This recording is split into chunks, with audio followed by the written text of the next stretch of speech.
Francisco Pancho Sierra, que el origen de esta cuestión santa, de esta cuestión de la curación, viene de un desengaño amoroso que él tiene, porque él tenía una historia de amor con una prima, el cual la familia no lo deja. ¿De dónde era Pancho Sierra? No vamos a hacer ese chiste, por favor, a los amigos de Santiago del Estero. Pero sabes que eso existe en todos lados, ¿no? Sí, obvio. Sí. Estamos experimentando algo. Se enojaron los santiagueños y nos están poniendo una luz muy... Sí, me siento como una fiesta electrónica en este momento. Nunca fui muy afecto a las fiestas electrónicas, pero... Bueno, cuestión que viene un desengaño amoroso y bueno, ahí él se aísla, ¿no? Por completo en una estancia que tenían ahí por piedad de la familia, ¿verdad? Y fue como una especie de retiro espiritual que él tiene ahí. Y experimentó una serie de iluminación mística y ahí aparentemente descubre sus dones sanadores, ¿no? Pasando, obviamente, lo que dije con él. Esta agua de aljibe fría, ¿no? Sí. Que era la principal herramienta de sanación que tenía, también con oración y con imposición de manos, ¿no? La famosa curación de... tipo un reiki. Bueno, sí, digamos, no existía el reiki. Existía tal vez, pero no acá. Faltaba mucho para que llegara.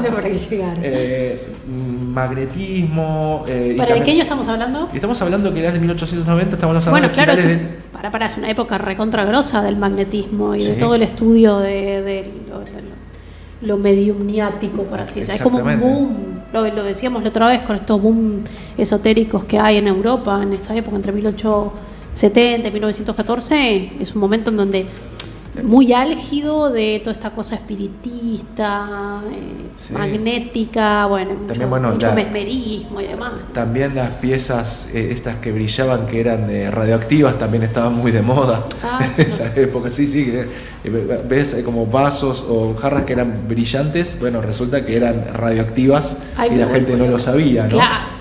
Se pintaba con una pintura radioactiva.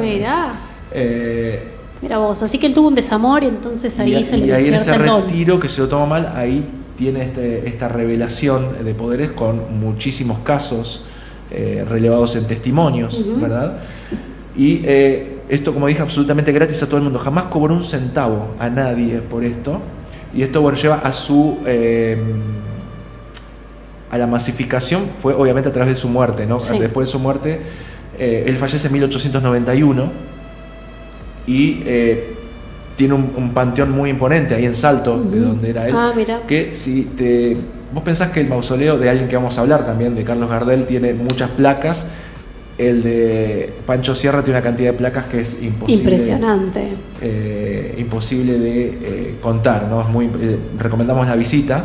Y por último, también algo importante que hace que conecta a este triángulo, ¿no? Sí. Es que él transfiere espiritualmente, él transmite sus poderes, como su heredera fue la Madre María. O sea que su discípula. Exactamente. Continúa con la tarea de él. Continúa con su tarea. Ahí tenemos a este hombre ahí. Que parece un druida, parece un ocultista. Agrega más.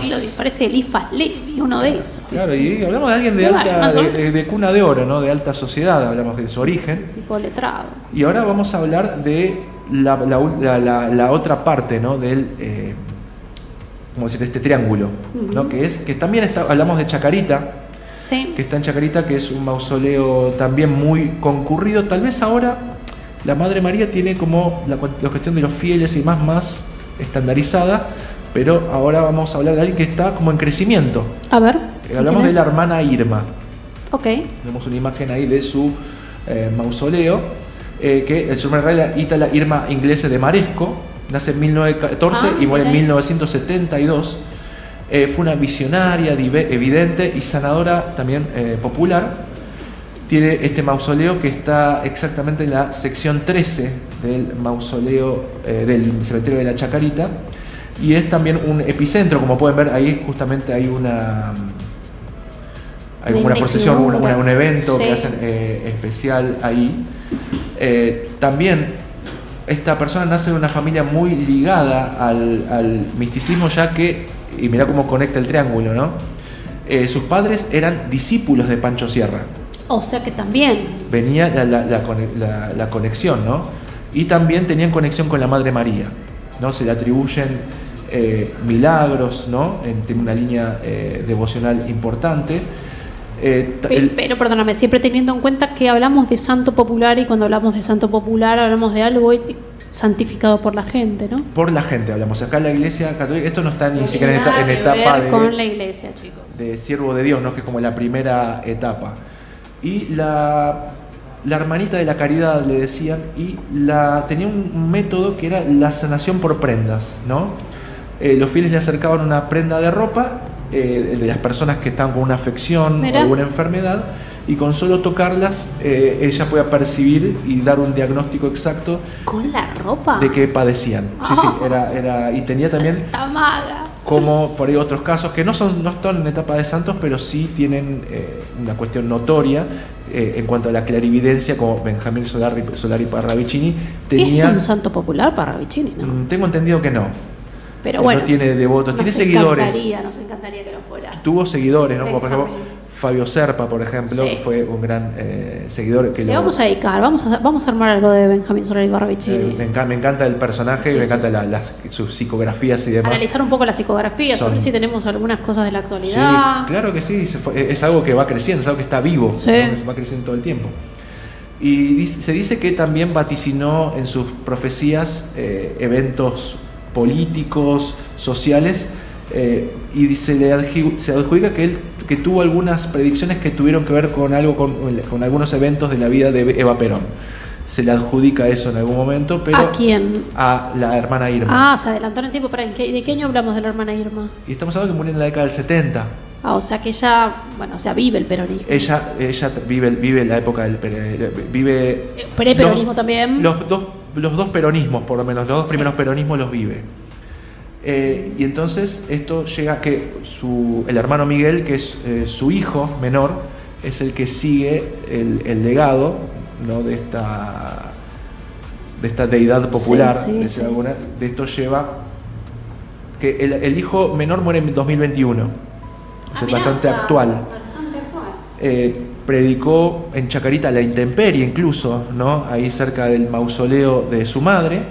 Y también ahora hay como una especie de iglesia donde también trasladaron todas las cuestiones evocando a la hermana Irma. Y ahora este mausoleo que mostramos ahí, incluso me ha pasado, y esto es experiencia personal, que pasa en muchos casos, vamos a hablar más adelante de esto, que me pasó de las veces que he ido, vos sabés que bueno, hemos dado visitas guiadas ahí, muchas que al pasar por ahí era algo muy extraño, que rara vez me encontré de ver ese mausoleo solo. Siempre al menos había o un grupo de personas o una persona con una sillita sentada al lado como de guardia en el mausoleo. Me tocó. Pasa en varios casos, que es raro que esté solo, más allá de las peregrinaciones y la gente que se aglomera en ese lugar para rendirle homenaje. Tengo una pregunta, ¿hay algún, dijimos, esta santificación por parte del pueblo, ¿hay alguna labor social de estos santos? Es decir, ¿hay tareas humanitarias? Pregunto de hecho, En algunos casos podría ser. Sí. Bueno, ya de por sí curar y no cobrar. Curar sin cobrar a nadie, no importa de donde uno venga, tiene cuestiones sociales.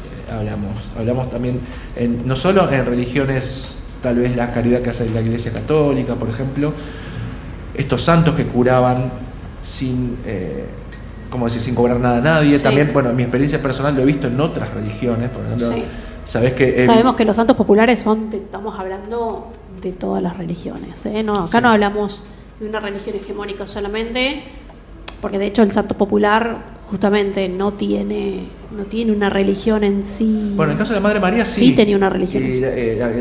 La Madre María, ferviente católica todo el tiempo. Me vuelve loca eso, porque digo, la gente, ahí se produce como un sincretismo, ¿no? Entre eso popular y lo religioso católico. No sé, por ejemplo, a la Madre María que le rezaban con una estampita con algún símbolo católico, la gente hace sus propios rituales dentro de una iconografía religiosa católica, por ejemplo.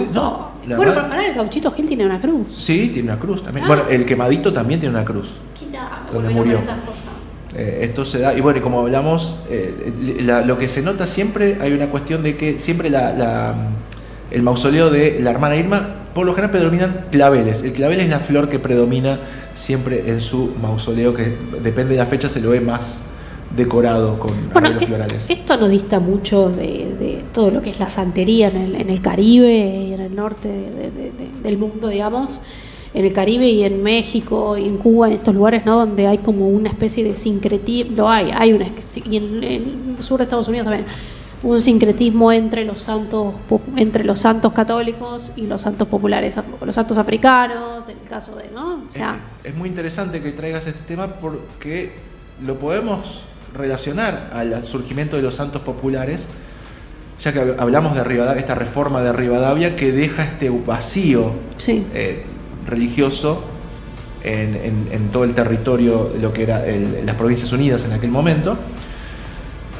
Y se arma una conjunción, no solo de la fe católica que era predominante, pero también empieza a jugar un poco la cuestión ancestral de los pueblos originarios de la zona y también, obviamente, la herencia afro. Y tengamos en cuenta que para ese entonces ya existía la libertad de vientres, con lo cual, ¿no? El tema de la esclavitud empezaba ya a distenderse un poco. Claro, pero la tradición es como que se va mezclando. Empiezan ya, por eso digo, estas prácticas que estaban quizás destinadas al ámbito doméstico salieron un poco más, ¿o no?